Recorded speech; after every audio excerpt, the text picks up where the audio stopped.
iniciei o processo do uso com 9 anos, e o crack ele foi posteriormente. Eu comecei a usar com 9 anos maconha, tabaco e álcool na escola. E quando eu tive o contato com o crack, realmente aí eu perdi toda a noção da minha vida, né? Eu comecei a fazer coisas que eu achava que era impossível um ser humano fazer. E foi ali que realmente eu perdi todos os sentidos da minha vida, né? E eu achava que não era possível sair dali mais, porque eu estava envolvido demais.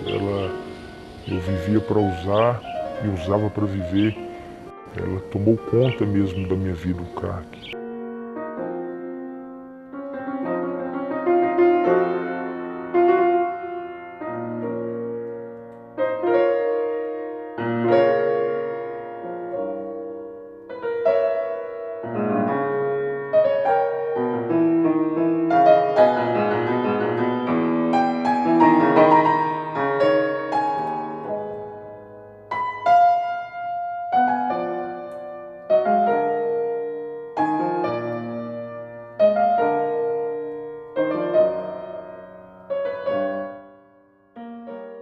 Minha história começou de uso de droga, começou bem jovem, né?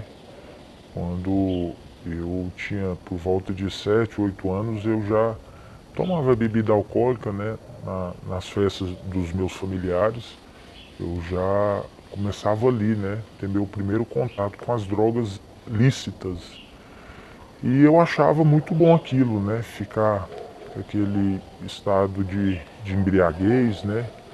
Aquele barato todo.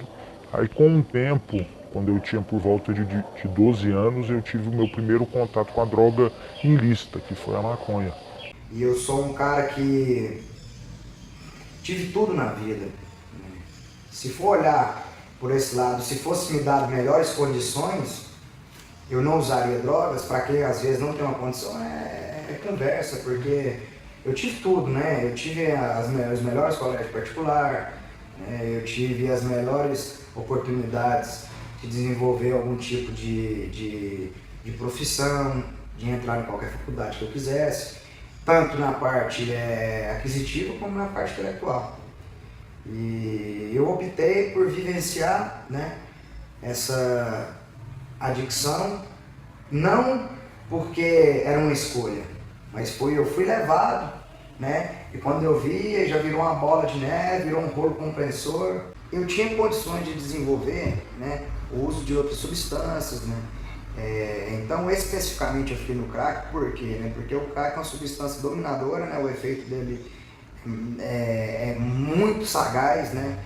Então, quando, assim, naquela loucura, bebendo, em festa, né, cheirando, você acha que tá tudo normal, né? Aí eu entrei em contato com o crack através disso, né? Eu não entrei em contato com o crack por outra condição. Eu entrei por aquele momento ali, né? Às vezes acabava uma droga, aí chegaram pro crack, né? Ou curiosidade. Depende muito, né? Cada indivíduo é de uma forma. Eu mesmo entrei no crack porque realmente, de fato, eu queria usar, né? Eu sabia o efeito que dava e eu queria usar. Eu não fui enganado, eu não fui imposto, não fui influenciado. Eu quis usar o crack, né?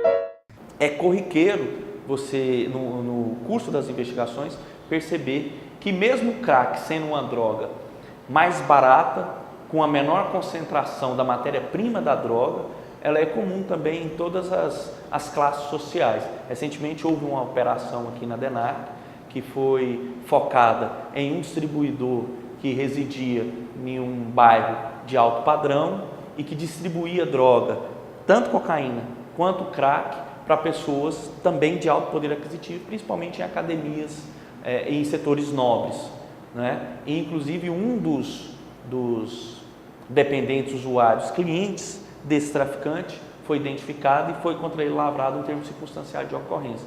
Era uma pessoa de altíssimo poder aquisitivo e que era advogado, né? Então, aqui nós não temos dúvida nenhuma que há dependentes em todas as classes sociais.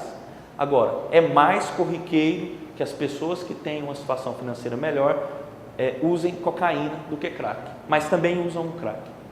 E nós tivemos já casos de pessoas de classe média presas por flagrante de furto em estabelecimentos comerciais, de roubo à mão armada às vezes, para manter esse vício, manter o vício do crack. E você se apavora quando na delegacia chega a família dessa pessoa para auxiliá-la ali com relação ao advogado. Você vê pessoas de bem, filhos formados, filhos médicos, filhos advogados, filhos com poder aquisitivo alto e que contam a história para nós. Olha, nós já tentamos, a pessoa já foi internada 3, 4 vezes, caiu no vício de novo e está nas ruas de novo. É uma história muito triste, mas que a gente presencia com bastante frequência. Eu tenho uma experiência como delegado de polícia já há 7 anos, em outras unidades, em todas essas outras unidades. Eu trabalhei também com tráfico de drogas, porque eu estava em distritos que tinham atribuições gerais. Hoje estou aqui na DENARC e nós presenciamos aqui a dificuldade, o desespero que é do dependente e da própria família, né? A dependência química é uma doença crônica que não tem cura. O crack, ele já é uma droga considerada, já é antiga, né? Mas ela ganhou mais corpo entre os dependentes químicos de 2008 para cá. Antes de 2008 era mais popular a merla, aquela droga pastosa que vinha em latinhas. Posteriormente a merla foi perdendo mercado, acabou sumindo e o crack se popularizou. O crack é um subproduto da cocaína. Assim como a cocaína em pó que as pessoas usam, o crack, a diferença dele é a forma como ele é tratado e manipulado. Via de regra, a cocaína vem da folha da coca e ela é trabalhada e chega-se à pasta base de cocaína, que é comercializada, principalmente o maior fornecedor hoje do Brasil é a Bolívia. Vem da Bolívia a pasta base de cocaína. Quando chega em Goiânia, mais especificamente aqui no nosso caso, ela é trabalhada com insumos, principalmente ácido bórico e cafeína, benzocaína também, e aí você consegue aumentar em até 3, 4 vezes o volume de 1 quilo de pasta base de cocaína, na cocaína já pronta para o consumo. Mas se eu for pegar a história minha de vida mesmo, por que eu entrei na droga, eu chego à conclusão que eu tenho algo dentro de mim, né, que me impulsiona, né, a usar substância. Ela é caracterizada por alguma tolerância, né, a substância, experimentei, gostei, e aí continuei usando e foi aumentando as doses cada vez mais. Eu não conseguia mais controlar. Isso iniciou na maconha, no álcool e no tabaco. Depois eu fui para a merda, achando que meu problema era outro, fiz uma substituição. Na verdade eu fiz foi aumentar no meu pacote de uso e posteriormente eu conheci a cocaína. Então com 15 anos eu já era usuário de todas as drogas, né? E com o passar dos anos, né, eu fui usando e eu tive contato com outras drogas sintéticas, mas o que realmente me levou para o fundo do poço mesmo, que realmente me deixou um trapo humano, foi quando eu tive o contato com o crack. Normalmente a pessoa começa o uso da droga na adolescência. A adolescência é uma fase onde todo mundo passa por um momento diferente na vida, um momento de crise, de transformação, e normalmente é o período onde nós saímos para ter contato com outras pessoas e gostamos de viver em grupo. O adolescente ele gosta de estar em grupo e o adolescente tem um comportamento de risco, né? Não é só a questão da droga, mas ele busca mais aventura, ele testa os seus limites e aí ele acaba tendo contato com a droga. E ele começa normalmente o uso por eu posso dizer assim, normalmente uma curiosidade. Eu comecei a roubar utensílios de casa para poder comprar, né, a droga ou trocar por droga. E foi um dia em particular que eu roubei o próprio leite da minha filha para poder trocar por drogas. Aí foi ali que que uma dor emocional muito grande tomou conta de mim e que eu tive um despertar, né? Que eu não poderia viver daquela maneira. O que falasse que deixava doido eu usava, né? E nesse processo eu interrompi meu estudo, eu parei na 7ª série e fiquei até 20 e poucos anos na 7ª série. Passei por diversas consequências sociais, né? Por prisão, por instituição, né? Chegando a tomar vários tiros, várias facadas, em decorrência do uso e abuso, né? Eu era um morador de rua doméstico. Ficava boa parte do tempo na rua, né? À noite, uma parte da manhã, e eu vinha para minha casa só para tomar banho, para se alimentar, trocar de roupa, e às vezes fazia pequenos furtos dentro de casa para mim conseguir dinheiro, para mim comprar droga. E ao fazer isso eu já retornava para a rua já para conseguir mais drogas. Muitas pessoas passam nas praças e dão de cara com 5, 10 pessoas sentadas e pensam, são todos mendigos, são todos moradores de rua, mas a gente não sabe a história daquelas pessoas. Ali podem estar sentados pais de família, que têm família estruturada, só que não aceitam tratamento, se renderam ao vício do crack, que é uma droga que vicia muito rapidamente. A gente sabe de histórias de pessoas que viciaram com 1 vez de uso, 2 vezes de uso, pessoas que se rendem à droga depois de mais velhas, já com 40, 50 anos de idade, e pessoas de classe média também que estão ali naquele meio, e você não consegue identificar, porque, como eu disse, os sinais físicos são todos iguais. A pessoa se torna um esqueleto humano se o uso do crack for contínuo. Hoje em dia essa droga ela chegou em todas as camadas sociais, né? Ela, desde o mais pobre ao mais rico, ela está presente. Então hoje ele é um problema de saúde na sociedade brasileira, que é o crack. Então é uma droga que tem que ter total atenção e o total preparo para poder lidar com esse problema, que é o mal que nós estamos vivendo hoje em dia. Se a gente for imaginar assim, as consequências que o crack traz para a vida dessa pessoa, ela normalmente deixa de trabalhar, ela deixa de conviver uma vida saudável na família, né? Ela deixa, se a pessoa estuda, ela normalmente não vai bem mais no estudo, falta frequentemente as aulas, não se aplica mais.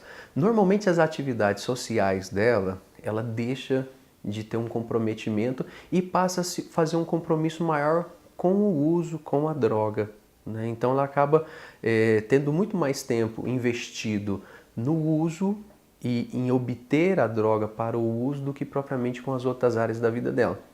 E aí eu falo de todas as áreas, né? Muitas pessoas já não ficam mais em casa, a gente vê pessoas que até abandonam a família, acabam indo para a rua. Não são todos, né? Mas esse é um perfil desse usuário.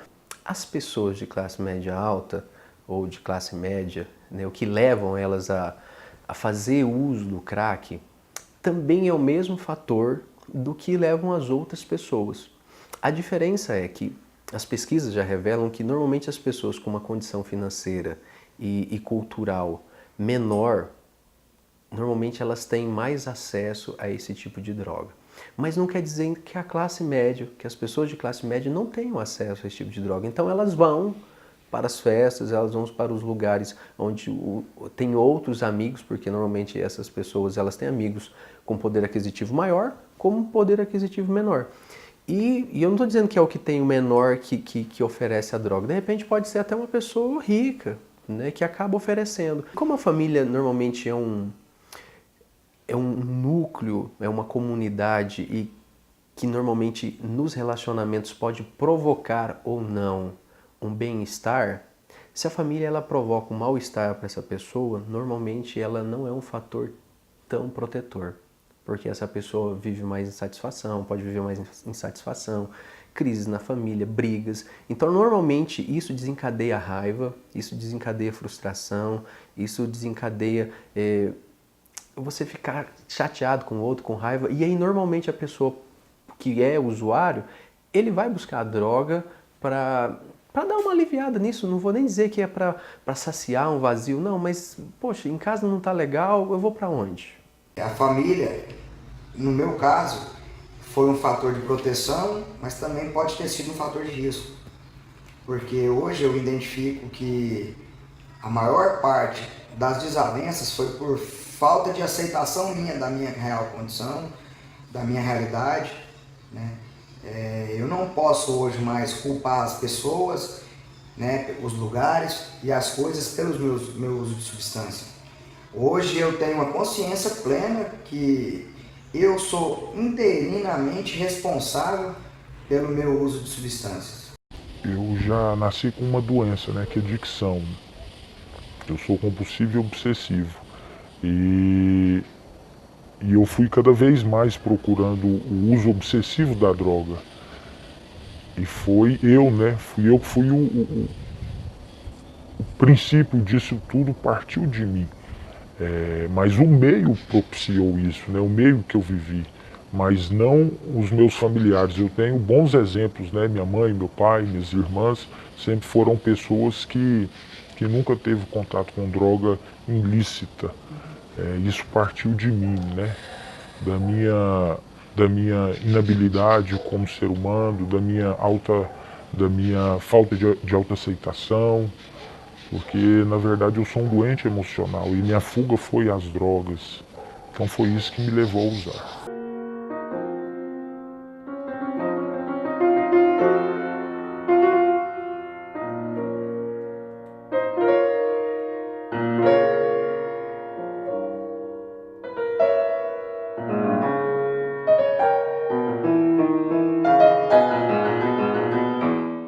A gente percebe muito a pessoa que é dependente química, usuário, e aí ela começa a fazer o pequeno tráfico. Ela não tem condições de comprar e começa a vender só para manter até com o próprio traficante. Isso é comum. Agora, a gente percebe que o tráfico de drogas no varejo, aquele da boca de fumo, aquele que vende para consumidor final, é um âmbito, um mundo muito violento, porque a guerra pelo território e também as brigas que existem com os devedores, ela é muito violenta. Então, são raros os traficantes que conseguem se tornar um traficante efetivamente de médio e grande porte. Via de regra, a pessoa começa muito jovem no tráfico, muitas das vezes, por ser um dependente, querer manter o próprio vício, né? E aí ela começa fazendo pequenas entregas, daí um pouco ela consegue um contato com o traficante, monta o que se